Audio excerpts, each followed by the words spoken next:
If you have a Tacoma and you can hear this noise from the back and haven't figured out what it is, it's kind of bad.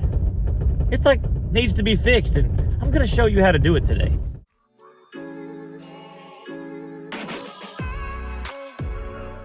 I'm sure you're like me and cleaned out the bed of your truck trying to figure out what that noise was. And when I figured out what it was kind of shocking. And well, here it is.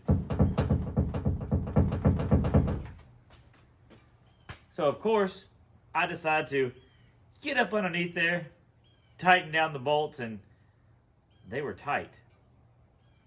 That kind of scared me.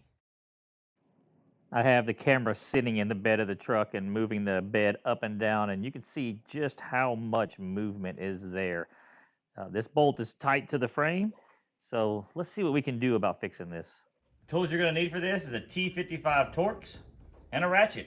It's that easy. You can use an impact or any of those things, but I would definitely break it loose with this. In the frame, the nut that this bolt bolts into is captured. Don't have to worry about it. So we're going to unscrew this. The problem is this spacer right here. This spacer is a tad bit too long. There's a couple of different ways you could do this.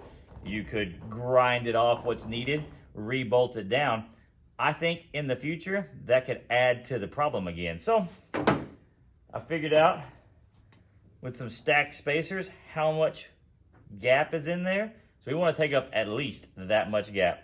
Let me show you how I'm going to do that. My solution to this was take an old tire, cut a rubber grommet out that'll fit like that, take up the space, and then I can tighten it back down. It'll hold it down. Something's got to give when you tighten plastic to metal. It's what this bushing is there for, to try to keep the plastic from giving over time. That's why Toyota engineered so much movement out of it. Well, we're going to allow that to continue happening without that incessant rattle. As you can see, the rubber grommet is in between the bed mount from the frame and the bottom of the bed. It squishes it down there, takes all the rattle out, and definitely keeps the frame from wearing into the bed. That's it. A quick fix, a couple of hand tools, made a rubber washer. I would definitely suggest use something tough like a tire or whatever, but you could go get rubber washers down at the hardware store. I made mine because it didn't cost me anything. And now, no more rattle that's going to drive me insane, and it's not going to wear out the bed any longer.